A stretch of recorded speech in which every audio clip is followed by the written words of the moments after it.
નમસ્કાર, આપ જોઈ રહ્યા છો સંદેશ ન્યૂઝ અને હું છું આપની સાથે હિરલ। મહત્વના સમાચાર। વાયુ પ્રદૂષણ મુદ્દે સુપ્રીમ કોર્ટે ચિંતા વ્યક્ત કરી છે। શું 2 દિવસના લોકડાઉન જેવા પગલાં લઈ શકો ખરા તેવું સુપ્રીમ કોર્ટ દ્વારા સવાલ કરવામાં આવ્યો સરકાર પર।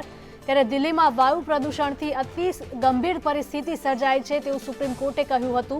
અહીંની હવા જાણે કે ઝેરી બની ગઈ હોય તેવા દ્રશ્યો પણ જોવા મળી રહ્યા છે અને લોકોને શ્વાસ સંબંધિત તકલીફો પણ પડી રહી છે।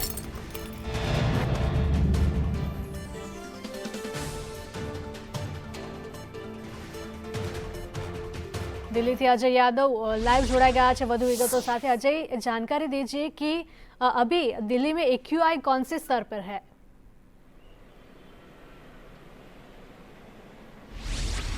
देखिए, सबसे पहले मैं आज सुप्रीम कोर्ट की तरफ से दिल्ली सरकार और खास करके केंद्र सरकार को जो फटकार लगाई गई उसकी एक्चुअल वजहें क्या है उसको दिखाने की मैं कोशिश करूंगा। सबसे पहले मैं कैमरामैन से कहूंगा कि वो इलाका दिखाएं। सबसे पहले ये आप देखिए कि ये संसद भवन जो नई संसद बन रही है उसकी कंस्ट्रक्शन साइट है और इस कंस्ट्रक्शन साइट का मतलब खास करके इसी तरह की जितनी भी कंस्ट्रक्शन साइट है उसका जिक्र आज सुप्रीम कोर्ट की सुनवाई में हुआ। वहीं दूसरी तरफ इंडिया गेट के साइड में जो रास्ता जाता है उसको आप कैमरे की नज़र से आप देखेंगे तो बमुश्किल 500 से 700 मीटर आप देख सकते हैं। जबकि ये दिन का तापमान है, दोपहर हो चुकी है, सूरज काफ़ी उगा हुआ है, काफ़ी गर्मी है, बावजूद इसके आप ज़्यादा दूरी तक नहीं देख सकते और चारों तरफ आपको फॉग ही फॉग दिखाई देगा।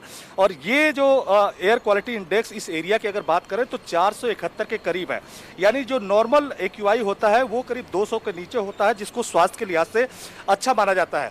और इतने बड़े प्रदूषण में अगर आम आदमी खास करके बूढ़े और बच्चों की अगर बात करें तो सांस लेना उनके लिए काफ़ी दूभर है।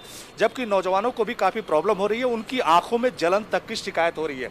यहाँ तक कि जो पेड़ पौधे आप देखेंगे इसमें धूल की काफी मोटी परत जम चुकी है। इससे आप अंदाजा लगा सकते हैं कि किस स्तर का प्रदूषण इस वक्त दिल्ली में देखने को मिल रहा है। इसी को लेकर के सुप्रीम कोर्ट में एक याचिका डाली गई थी जिस पर आज सुप्रीम कोर्ट की तरफ से सख्त टिप्पणी की गई। जबकि केंद्र सरकार की तरफ से सॉलिसिटर जनरल और दिल्ली सरकार की तरफ से जो वकील थे उनकी तरफ से कहा गया कि जो पराली जलती है यानी धान की खेती के बाद जो उसका कचरा या अवशेष होता है, जो जड़ें होती है, उसके जलाने के बाद जो धुआं होता है उस धुएं की वजह से दिल्ली और NCR में प्रदूषण की मात्रा काफ़ी बढ़ी है।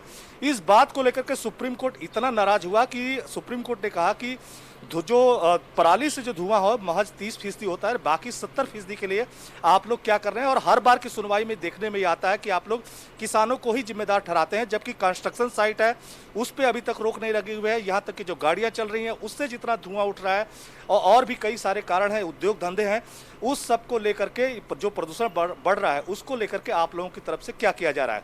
हालांकि सुप्रीम कोर्ट ने यह भी कहा कि अभी तक आप लोगों की तरफ से कोई ऐसा उपाय नहीं किया गया जिससे आम व्यक्ति को राहत मिल सके। यहाँ तक कि घरों में लोगों को मास्क लगा के अब रहना पड़ रहा है। पहले कोरोना की वजह से मास्क लगाना पड़ता था, अब धुएं से बचने के लिए या प्रदूषण से, वायु प्रदूषण से बचने के लिए लोगों को मास्क लगाना पड़ रहा है। तो इसका आप लोगों के पास क्या उपाय है। हालांकि सुप्रीम कोर्ट ने अपनी तरफ से भी कहा कि क्या आप लोग इस प्रदूषण को रोकने के लिए या जितने भी कंस्ट्रक्शन साइट है उसका कामधाम रोकने के लिए ताकि प्रदूषण से लोगों को निजात मिल सके, क्या आप लोग 2 दिनों का लॉकडाउन कर सकते हैं या आप लोगों के पास जो भी उपाय है वो उपाय बताइए। तो फिलहाल सुप्रीम कोर्ट की तरफ से दिल्ली NCR में जो वायु प्रदूषण से लोगों का दम घुट रहा है उसको लेकर के सख्त टिप्पणियां की गई और साथ ही साथ कहा गया कि इस मामले की सुनवाई अब हम सोमवार को करेंगे, लेकिन 2 दिन के भीतर आप लोग क्या कर रहे हैं उस पूरी स्टेटस रिपोर्ट के साथ आपको आना पड़ेगा। जी अजय, जानकारी के लिए धन्यवाद।